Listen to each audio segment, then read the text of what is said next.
The unexpected call. The rain hammered against the cracked window of a small basement apartment. Inside, the air was cold, and the electricity had been cut off 2 hours ago. Elena sat on the floor, wrapped in a thin blanket, holding her 4-year-old daughter, Maya. Maya was shivering, her forehead warm with a rising fever.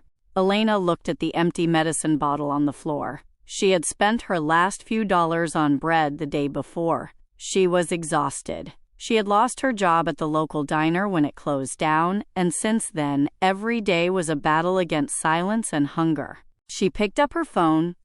The battery was at 4%. She needed to call her estranged uncle. He was a difficult man, but he was her last hope for a ride to the clinic and a few dollars for medicine. With shaking fingers, she dialed the number she had written on a piece of paper years ago. The phone rang once, twice. A deep, calm voice answered.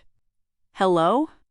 Elena didn't wait. The words poured out of her like a broken dam. "Please, I know we haven't talked, and I know I shouldn't ask.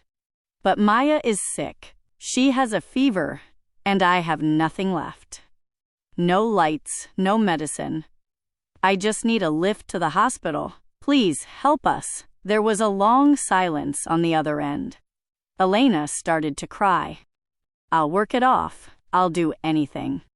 Just don't leave her like this." The man on the other side, across the country, in a high-rise glass office overlooking the glowing lights of San Francisco, Julian Thorne stood frozen. Julian was a venture capitalist. He dealt in millions. He was known for being cold, calculated, and unreachable. He was holding a phone that usually only rang for high-level mergers. He looked at the screen. It was an unknown number. He should have hung up. He usually did, but the raw pain in the woman's voice stopped him. It wasn't a script.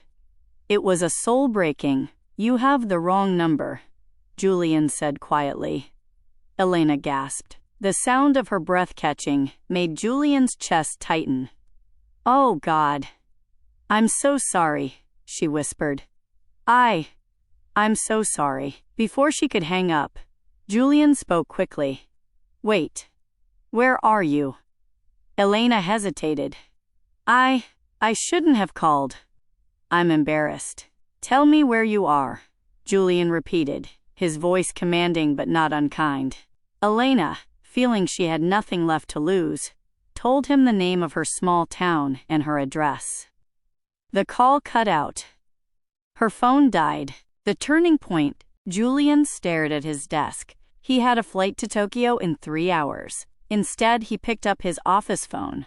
20 minutes later, a private medical car arrived at Elena's basement apartment. The paramedics knocked on the door, carrying warm blankets and medicine. They told her a friend had settled everything. That night, Maya's fever broke. The next morning, a grocery delivery arrived at the door, bags filled with fresh fruit, milk, and warm meals. Elena sat on her floor and wept. She didn't even know who to thank. The connection. 2 days later, Elena managed to charge her phone at a public library. She sent a text to the number. "I don't know who you are, but you saved my daughter. Why did you help a stranger?" The reply came an hour later. "Because for the first time in 10 years, someone asked me for help because they were human, not because they wanted an investment." For the next month, they texted. Elena told Julian about her love for painting and how she missed the colors. Julian told Elena about the loneliness of being at the top of a mountain with no one to talk to. He never mentioned his last name. He never mentioned his wealth. The meeting. Eventually, Julian traveled to her town. He asked to meet her at a park. Elena arrived, looking nervous, holding Maya's hand. When she saw Julian, tall, polished, and clearly wealthy, she slowed down. "You're the man from the phone?" she asked. Julian smiled, and for the first time in years, it reached his eyes. "I'm Julian." Just then, a black car pulled up, and a bodyguard stepped out to hand Julian a file. "Sir, the New York office is on the line." Elena stepped back, her face turning pale. You're one of them. The people on the news." Julian closed the file and handed it back to the guard. "Tell them I'm busy." He turned to Elena. "I'm just the man who answered the phone when you were lost." A new chapter. Julian didn't just give her money.